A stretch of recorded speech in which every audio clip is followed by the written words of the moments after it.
మేమందరం ఏంటంటే జగన్మోహన్ రెడ్డి గారు ఎక్కడ కనపడినా, ఏ నియోజకవర్గంలో కనపడినా మేము అలాగా సైకిల్కి అంటే సైకిలు ఏదో భగవంతుడు మీలాంటి పాత్రికేయ మిత్రులు బాగా చేస్తాడు అని చెప్పి సినిమాల్లో అవకాశాలు ఇచ్చి ఒక స్థాయికి వచ్చాం కాబట్టి కారుకి జెండా కట్టుకుని తిరుగుతాం.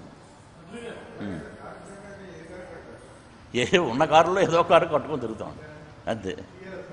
టీఆర్ఎస్ కారు ఇప్పుడు ఆయన ఏమన్నాడైనా మేమందరం సోదరులం, మనం స్టేట్ విడిపోయినా అందరూ అన్నదమ్ములు, ఇక్కడ బాంధవ్యాలు ఉన్నాయి, ఇక్కడ సంబంధాలు ఇచ్చుకుంటున్నారు కాబట్టి మనం అందరం సోదరులు.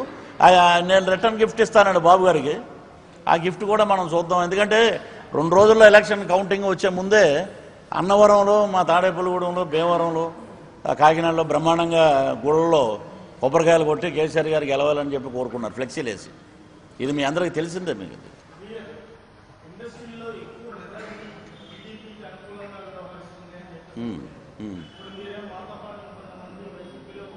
చాలామంది ఉన్నారండి. ఇప్పుడు మెజారిటీగా టీడీపీకి ఉన్న వాళ్ళు ఎవరు చూపించండి, చెప్పండి. ఎవరైనా ఉన్నారో చూపించండి. ఎవరు లేరు, తెలియదు ఏముంది. ఇప్పుడు మీరున్నారు, రేపొద్దున్న కొంతమంది ఎలా ఉంటారంటే ఇప్పుడు మాలాగా నోరేసుకు పడిపోయే వాళ్ళు తక్కువ ఉండొచ్చు. కొంతమంది ఏంటంటే నర్మగర్భంగా లోపల ఉంటారు, వాడు ఏం చేయాలో చేసి చూపిస్తాడు. కొంతమంది ఏంటంటే ఇది 2 రకాలండి. 3వ వర్గం ఏంటంటే కొంతమంది ఏంటంటే ఎందుకు లేదు బ్రదర్ మనకి కరెక్ట్గా ఏదైనా వచ్చింది అనుకో జై జగన్మోహన్ రెడ్డి గారు అనేవాళ్ళు కొంతమంది ఉన్నారు. ఇలాగ తీసుకుంటూ వెళ్తే 100లో అందరూ ఫేవర్గానే ఉన్నారండి. ఎవరో ఇక్కడ ఒకటేనండి, ఎవడి ఇంటికి వాడే రాజు, ఎవడింటికి వాడే హీరో.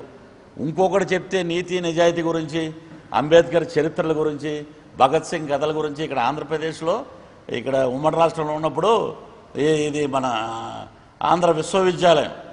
నేను ఇప్పటికీ ఎందుకు గర్వపడతానంటే ఆక్స్ఫర్డ్ యూనివర్సిటీలాగా ఫీల్ అవుతాను నేను. ఆంధ్ర యూనివర్సిటీ అంటే అటువంటి ఇక్కడ నేర్పిన ప్రొఫెసర్స్ కానీ ఇక్కడ ఉన్న ప్రజలు కానీ బాగా మేము చదువుకుని ఇంత బాగా మాట్లాడగలుగుతున్నామంటే ఆంధ్ర విశ్వవిద్యాలయం నుంచి గర్వంగా చెప్తానండి నేను. అక్కడ మేమే వార్తావాణి న్యూస్ ఛానల్ ఎప్పటికప్పుడు రాజకీయ, సినీ విశేషాలు, స్పోర్ట్స్ మరియు సాంకేతిక పరమైన మరెన్నో విషయాలను మన ముందుకు తెస్తుంది. మరింత సమాచారం కొరకు వార్తావాణి న్యూస్ ఛానల్ ని సబ్స్క్రైబ్ చేయండి.